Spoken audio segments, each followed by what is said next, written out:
Some More Good News Season 2 is all about people doing good through following their passions, good for their own souls and for others. I'm Kate Chericello, and welcome to today's episode. Let's spread a little more goodness in the world. One disclaimer for episode 17. 16 episodes had no syncing issues. Unfortunately, this episode was not so lucky. Thankfully, Jill's video and voice match, and that's the important one. My side, however, does not, and apologies for this visual issue, but you should be able to hear it all just fine. Today's guest is Jill Harrison. I am so thrilled she took time out of her insanely busy schedule to be here today. Thank you so much, Jill. I have known Jill for probably 20 years now, which is wild. And I actually had another guest on the show who I also met through the theater that we grew up in. Heidi Fries Saldana was a guest a couple weeks ago. Yes, so here's another person from that world in New Jersey. Today, Jill is a theater director based in Philly who spent a lot of time in New York as well. She founded Directors Gathering, and that is putting it too simply. She does so much more, and I can't wait for you to hear it from her. So, Jill, first, besides thank you for being here, I just want to know who you are and what you do in your own words. Sure. Yes. What a fun question. And I'm so grateful to be here with you, Kate. So yes, I'm once again, Jill Harrison. My pronouns are she, her, hers. And I am a variety of things. I'm a hybrid freelancer, an artpreneur, if you will. Yes. Isn't that fun? That was a fun term that I collected over the last couple of years. I was like, yeah, that's what I'm doing. I'm an entrepreneur in the arts world. So I am a director, I'm an educator, I'm a connector, and I am also the founder and executive director of Directors Gathering, also known as DG, which is a continuous gathering place, currently digital gathering place for freelance theater directors throughout the country. So DGs really, we're community centric, and we like spreading good news about freelance theater directors. Very on brand. Freelance theater directors, their vision, their connectivity, and how they're culture makers. I'm also a mom. I have a 6 3/4-year-old. She's very committed to that 3/4, Stella. And I think that's my descriptor. Great. Oh, and a husband that she would not have met if it weren't for me. Let us just put that out. I was thinking about that. Thank you. True story. Kate invited me. It's one of my few things that I can capitalize on. Oh my gosh. I will forever be grateful. Yes, Kate invited me to come choreograph her high school senior musical.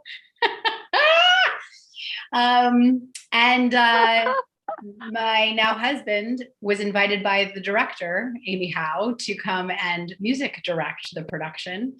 And both of us were like, I don't know. We don't really do that anymore. And then it was like, okay, let's do it. And the rest is history. Such a neat story. It's just the most random and perfect meeting. Yes. Here.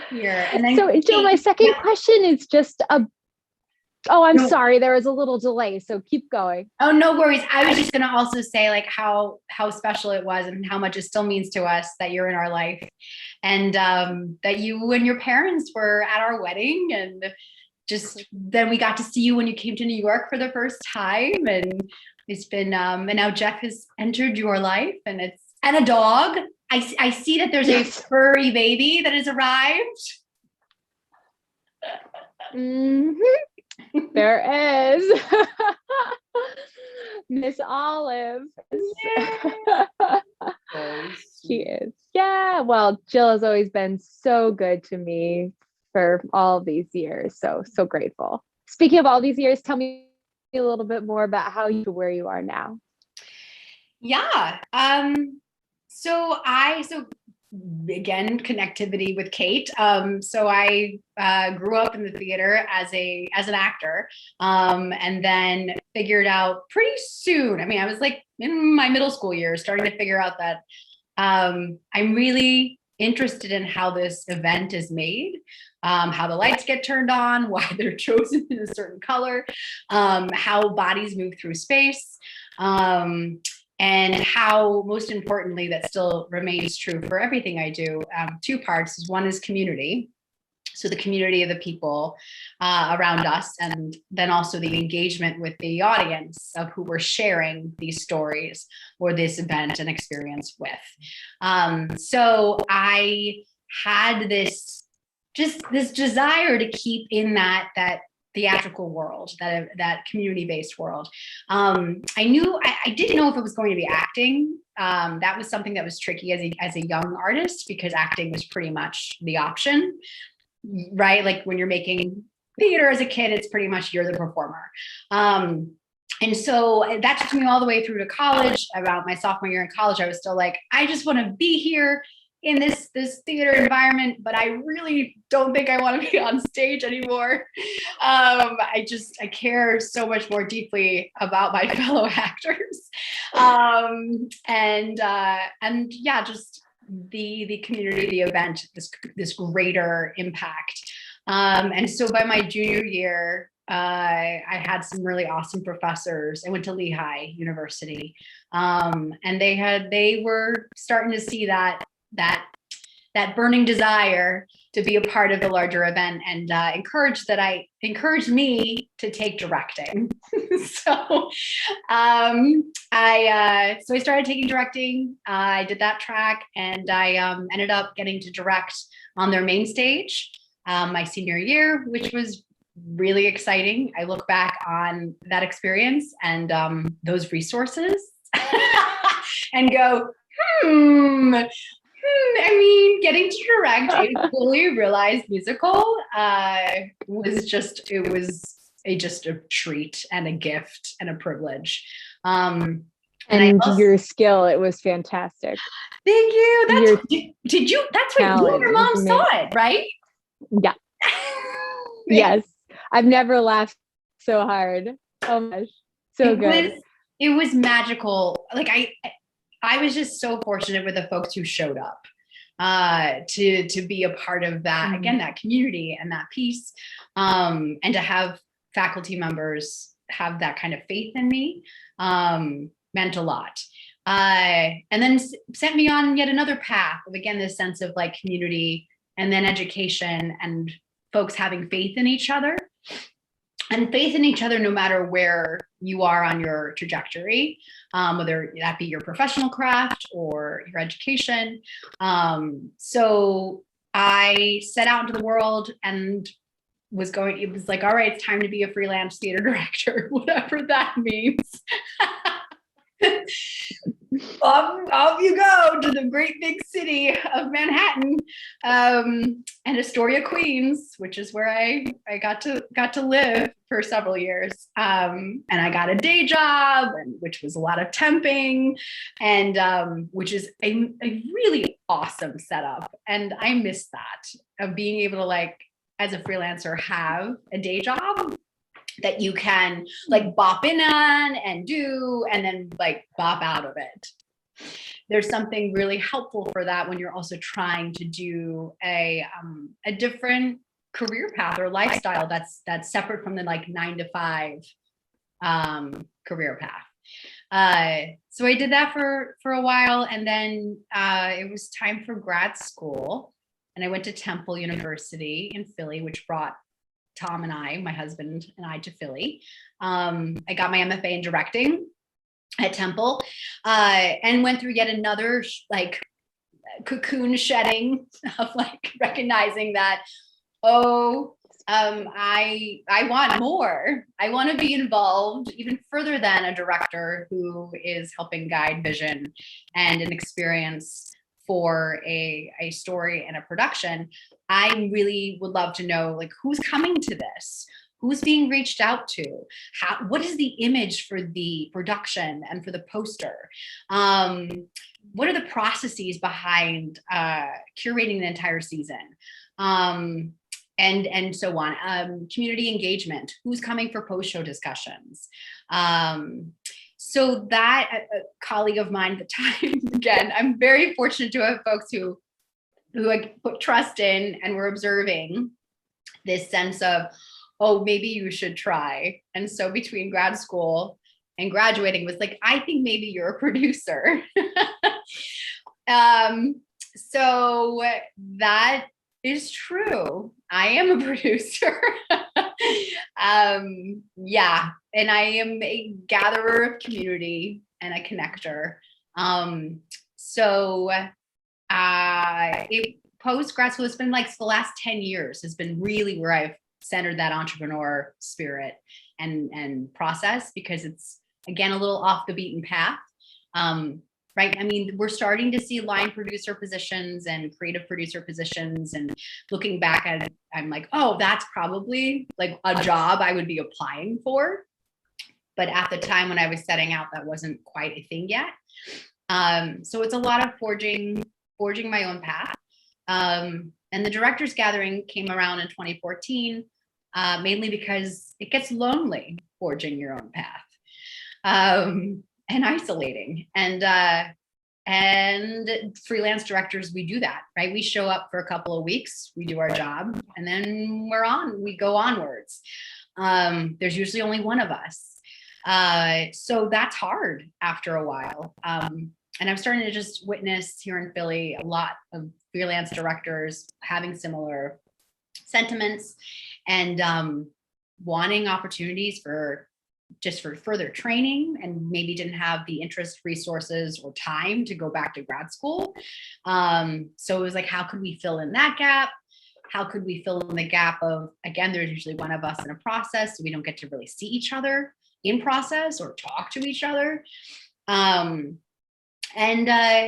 Also there's pockets, right? There's cities and regional centers all over the country. And so how do you figure out how to expand beyond, within Philly and then like beyond Philly? There are regional directors all over Tennessee, right? There are regional directors all over Utah, right? How do we find ways to connect and create a community for us as we do the work? Yeah, I mean, meanwhile, I got my MFA and I've been teaching. So the day job went from temping to being a freelance professor. So I've been teaching, playwriting, new work, directing, acting, visioning, at a variety of universities throughout the Philly area. And then last year I launched my own virtual directing workshop platform. So I've been teaching folks on that platform, because this idea of visioning specifically for directors and being able to create a path and a point of view tends to be into the film world, the cinematic world, right? Like you see a director's eye in a film. Well, a director's eye, cinematographer's eye, and an editor's eye. But the director is the one that's really guiding that visual experience. Where in theater, we are doing that. The theater director is doing that, but it's not nearly as at the forefront. And so there's not as many experience or opportunities for a director, especially ones who are emerging or early career directors, to be asked a bunch of questions about who they are as people, who they are as artists, what projects they do and why. If it's a paycheck job, like I'm going to direct this show because I need to pay a bill. Again, like how do you get into that process? How do you take care of yourself in that process? How do you take care of other people in that process? So that's been exciting to pivot a bit into that world. That was that. There it is, Kate. Well, I mean, what an example of taking all your skill sets and just every variety and exploring them all and then finding a way to bring them all together under one roof and fulfilling that need nobody looked to before, or at least I sure didn't know of anything like what you've done with the Directors Gathering and your platform and everything. That's amazing. Thank you. Thank you so much. Yeah. Wow. Thank you. Thank you. It's someone, I think it's a saying that I've heard before, but if you don't see it, make it. Right. So if it doesn't exist and you think it should exist, then make it exist. And that's something that I'm continuing to try to do. Yeah. Fantastic. And Jill, now with everything, obviously you've been doing virtual programming and whatnot throughout the pandemic. How else does your world look different since last March? And is there anything that, well, you can't wait to get back to, maybe a sense of normal or new normal, or anything that you hope continues that has changed for the better that you've seen? Yeah. Yes. I love that question. I mean, and it's multifaceted, right? Because so specific to my work, theater making, I mean, I directed a production that was supposed to be fully realized and in person last October. Well, I do this October of 2020. It was when it was supposed to be. All these years are now starting to blend. But then it got moved and then made to be completely virtual for February, this past February. So we went from being, completely thinking we were going to be in person and having a full creative team and a full regional theater process to then, okay, maybe we'll do a virtual reading at some point. To then, by the time we were produced for February, everyone was zoomed out. Everyone was this a point of I can only hear a play read on a Zoom screen so much. And by January of 2021, folks were I'm out, and I'm done. I don't want to make that kind of experience. So the theater company, it's Passage Theater Company, and they're in Trenton, New Jersey. And they're remarkable. They have done an incredible job with their community of artists, especially. And they were so open to working with me and the playwright, Jacqueline Goldfinger. The piece was Babel by Jacqueline Goldfinger. And what was really fortunate about the piece is that Jackie also had written this play in the not so distant future, but there's components of it that are quite virtual. So we were able to lean into that and play with that. And so it really lent itself to a virtual world.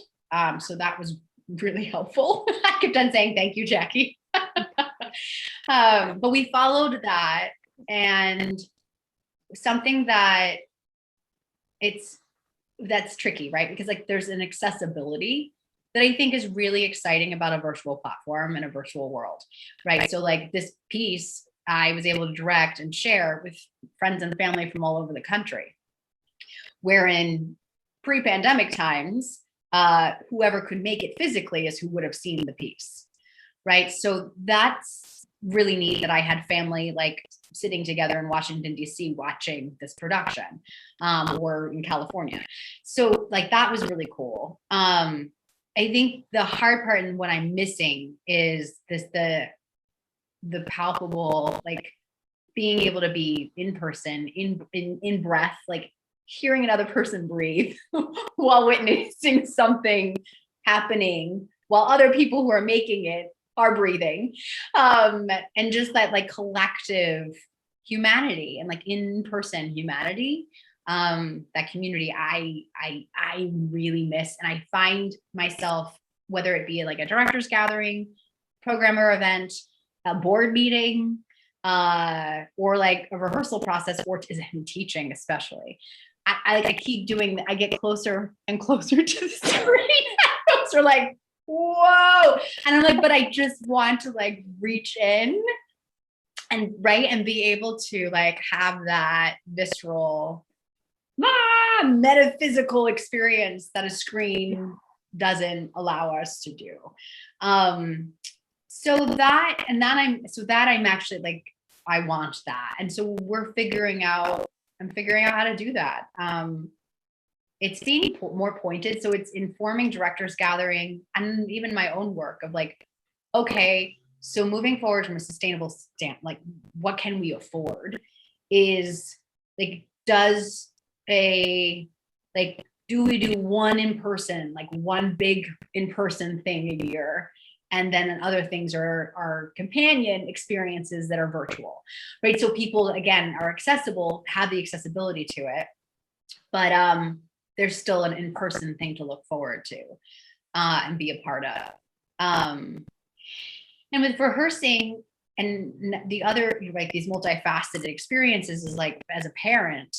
So originally when we were looking at a rehearsal schedule where it was going to be a typical equity rehearsal process, having childcare for that experience is tricky. Passage again was willing to work with me, which is great, of whether it was going to be evening or day rehearsals. My husband's also in the arts. He runs the Performing Arts Center at Swarthmore College. So he does a nights and weekends schedule when things are not in a pandemic. So it's a lot of like ships passing, and then Stella like lives in theaters. So, I mean, super cool for when you're like, you know, between the ages of 2 and 6 3/4. I don't know how long that's gonna last, which is understandable. So that's just the thing, it's like how much of a paycheck of a freelance theater maker is going towards childcare, right? How much of that person's time, who's a parent and a theater maker, being split? Like my brain and my heart and my soul is constantly being like, split in many directions. And I don't think that's just specific to the medium of theater. I mean, most working parents and working guardians have that similar challenge. And it's something that we've watched and I've experienced personally with the pandemic, which has been really tricky again, because in some parts, like Stella had virtual kindergarten this year. We got to witness things that she discovered, or I mean, she just started reading this year and is like reading chapter books like that. We got to be a part of, which that's good. That's good news. Like getting to be present, you know, and just getting to witness that with her. I really, and getting to have like another year's worth of, let's sit down and have lunch together. Like, let's like, tell me about this, or how do you feel about that? Which I really appreciated. But also on the other hand, with the virtual world for parenting and folks who are guardians for other people, no matter their age, you're never off. Like you were constantly, so Stella was doing kindergarten. At one point it was Stella doing kindergarten, me working, teaching online, teaching folks who've never taken an acting class before in their whole lives how to act on a computer screen. So it's like, oh, overnight, you're now a film actor. Congratulations. Bye. Yeah. Bye. So that, you know, was wild. And then Tom is trying to keep like some semblance of routine and, you know, control from his computer screen that he moved over from the Performing Arts Center into our house. So it was bonkers. Yeah, it's, you know, and I think that's also something I also, I'm full of quotes lately. I also read recently someone, like a parent, saying, you know, everyone wants things to open up. Like, we're ready. We're back. It's time. And parents are like, what? Like, we're like crawling out from underneath, like things being like, what year is it? What is happening? You know, what does ready mean? What does we're back mean? Like, right? Oh my God. So that's been a very interesting experience and challenge to be like, we have to take a breath and be able to take some stock of like what it means to transition through these experiences in our life. But yeah, that's been COVID. Oh my gosh, I can't even imagine. All the people with kids going through school and everybody in the one space for this whole time. Can't imagine you get extra gold stars and extra points for heaven with that one. yes. And I think that and that's why also to further like point to folks who have been doing like the amazing good work is we had friends and colleagues in our lives who live nearby who became like our neighborhood family because we couldn't. My parents are usually with us when it's not COVID. But they went to Vermont in March 2020, and that's where they had to stay. So my siblings and I, we all ended up being in this place of we can't physically help each other. Like we can maybe put our kids to entertain each other for a little while on Zoom, but it's not like my sister could drop by or like we could take the kids for the weekend or my parents could help us for a week. Like up until this spring, that wasn't an option. So there was a lot of like interesting shifts for us of like our neighbors. We celebrated every major holiday with our neighbors from last June to like New Year's of this year. Because also they have kids. So a lot of us who also had kids, it wasn't like we could, safely distance as much, especially during the winter months with kids to travel or any of that. So our neighbors became that, and they were the folks that we leaned on and they leaned on us. We have some neighbors who don't have children themselves who would come over and be like, we will sit outside, we'll mask up, we'll play outside with Stella, you and Tom go for a couple of hours and be humans, like to the park. So that was our neighbors. And they also did that too, just like they offered that. Like that to me, to like think beyond your own challenges that are happening with just your everyday, to then look around and be like, oh, people with kids could use some support if we have the capacity to do that. So that, it was immense, and it was helpful to feel a little less isolated too. Wow, that's an amazing neighborhood. Yes, we are very grateful for them. Wow. That's also a beautiful segue into my next question, which you just gave a great example of, but maybe you have others too. Just goodness that you've observed through what you do. And I love just the neighbor story. That's amazing. But also through Directors Gathering, maybe through the connections you've seen and the opportunities open up. Any stories you'd like to share? Sure. So something that through Directors Gathering specifically that I have found, so the American playwright Paula Vogel offers her students and colleagues that we rise in circles. We pay attention to those around us. We grow along with them. They grow along with us.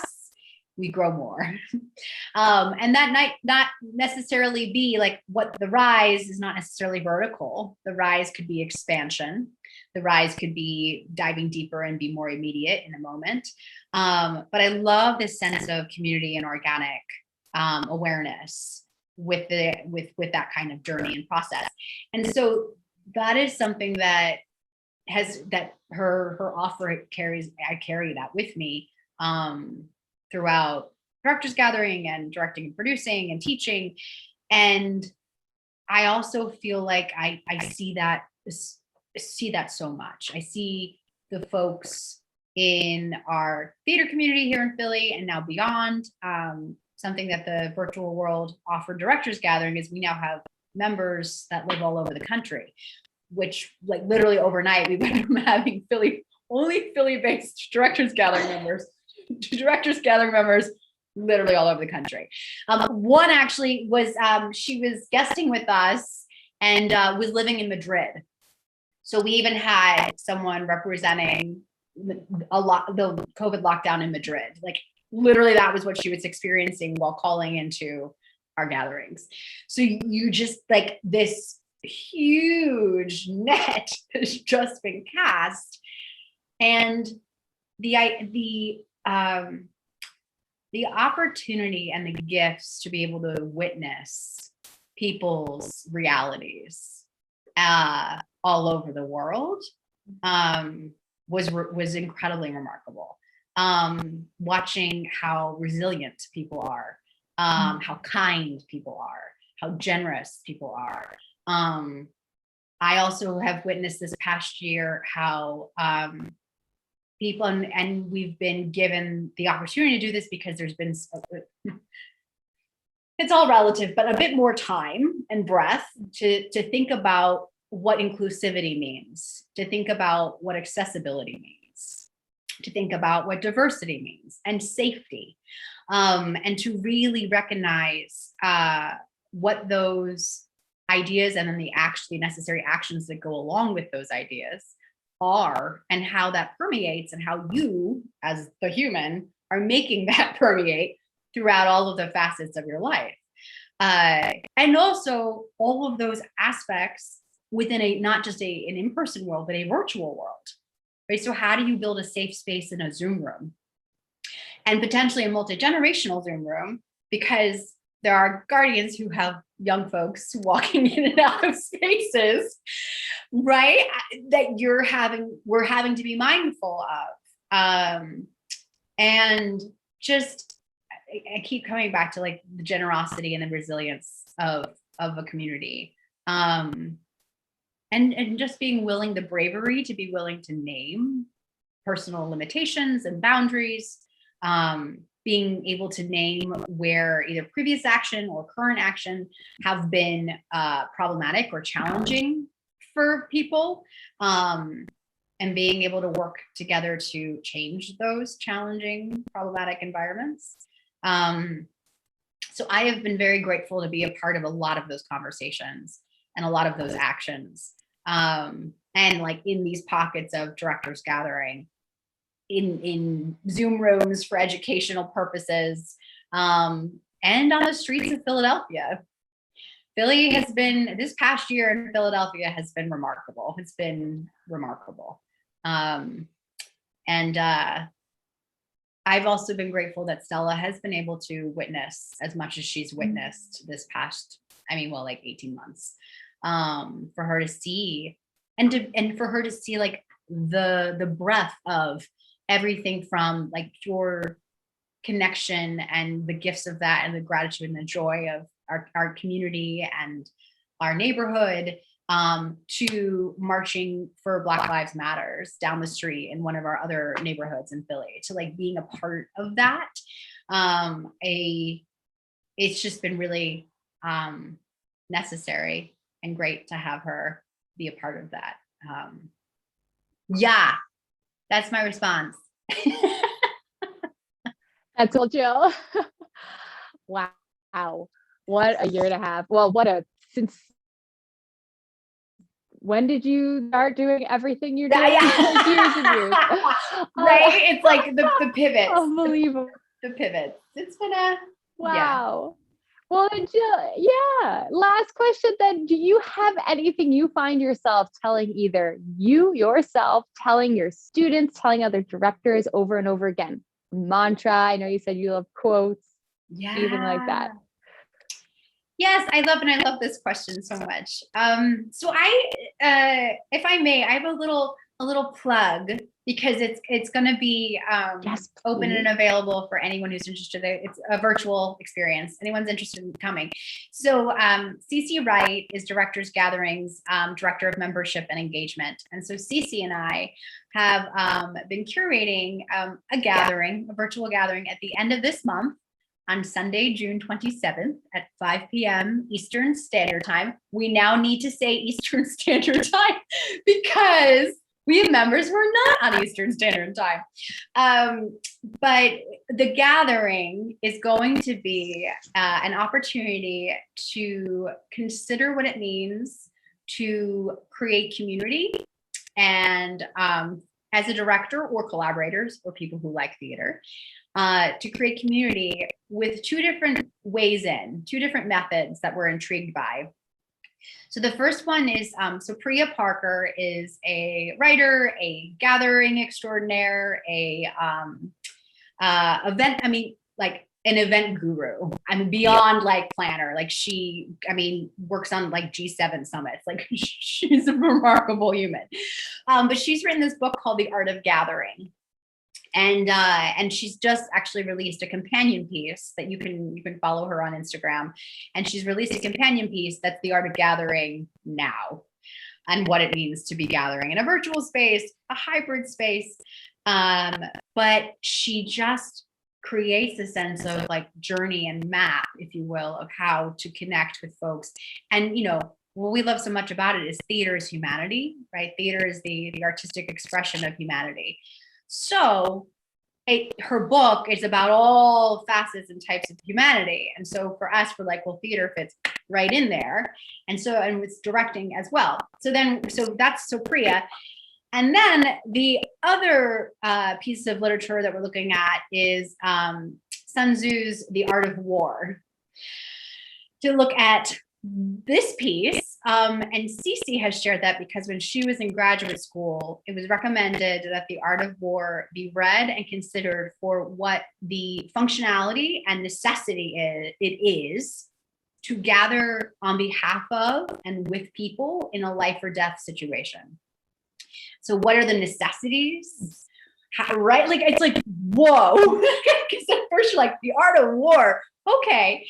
But when you start to break it down and read the text, you're like, actually, no, this is really useful for all of humanity to pay attention to, like, intention and what you do for yourself and what you do for others, and how you do that.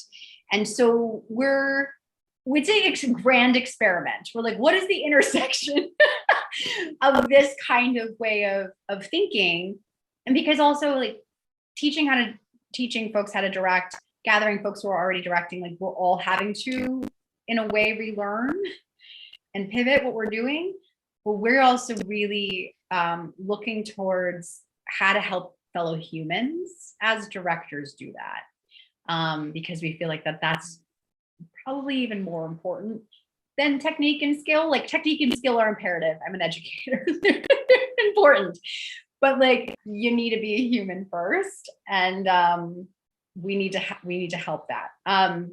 So, you know, that these kind of out of the box concepts of, like, the art of gathering and the art of war, as you know, within the world of theater, are things that I've been paying attention a lot more to things outside of a theater. Like for example, my sister recognized a couple weeks ago, I was just going on and on about Michaela Cole's I May Destroy You. And Michaela Cole is a writer and a performer. So I May Destroy You and Chewing Gum are two of her, and they're television shows. And they are remarkable pieces of art. Like, they are out of this world. And she has a couple of different speeches that she's just amazing. But I've been watching a lot of her work, and there's a couple other, like, television pieces that I've been watching. And my sister's like, Jill, I can't remember the last time remember talking to you about television, because usually we're in theaters, right? Like, I don't watch TV because I'm usually running around making theater or teaching others how to make theater. So I would always be like, I don't watch that, or I can't, you know. And it's been awesome to take a breath for a little while and just, like, consume other mediums, consume literature, consume sitting on a front porch and, like, being very quiet and being like, wow, what does this block sound like? Who's walking, right? Like, having people wear masks for the last 18 months, you see a lot of people's eyes, right? So it's like, that's been remarkable, of how do you engage with humans with only your eyes, right? And, like, body, and also your body, your physicality, like, what does that convey when half of your face is masked? So those, like, that's what I've been following the most, of just like paying attention to things around me in the moment. And then like there's a mantra that I've had for a very long time that I usually offer, which is, I am vulnerable, I am strong, I am vulnerable because I am strong. Yeah, I love that dichotomy of vulnerability and strength. And you can only be strong if you're vulnerable, and only be vulnerable if you're strong. And I think the more that we consider, like, I also offer, like, if, especially with teaching or making theater or living, but it's like when someone's like, it's either this or it's that. And you're like, okay, well, what about if it's both? Right? How about both? And I think, if anything, this last 18 months have been like, yeah, it's gonna be both. You're gonna, whether we like it or not, we're gonna be living the complexity and the dichotomy and both. And I think there's a gift there for us, because humanity is complex. Living is complex. And that's great. That's good news. There was so much in those last couple of minutes. I need to go back and write everything down. That, you know what, something that I really, just so subtle that you added in there, was the mention of humanity, and that's theater, and just, living, and how it's so involved. And it goes back to be something we knew just even as kids, with what a difference it can make when you are a part of the theater. You don't have to be a professional actor, but even if you just are that person taking a beginning acting class, just to think about, do something in life that makes you think out of your little box. And for many people, theater is that. Other people find it in other ways, and I think you just so beautifully, hit on that concept in so many ways. It's humanity, looking at it different ways, listening to other people's cultures and opinions, and always being learning more. Jill, so fantastic. Can you tell us how we can find you and more about Directors Gathering, all your links and handles? Sure. So Directors Gathering, we have a website. You can find us at www.directorsgathering, all one word, .org. And that is where you can find out more about the gathering that's coming up. You can find out about membership if you're interested in becoming a director member or a collaborator member, or if you're interested in supporting Directors Gathering and our members and the community we make for them. And then you can find out more about me. I have my handles. Oh my goodness, all the handles, because that's another thing of this past year. It was like all the social media. Need balance, need breath. But you can, I'm on Instagram. I'm actually on Instagram, Kate, you're gonna laugh, as Jill Harrison Snyder.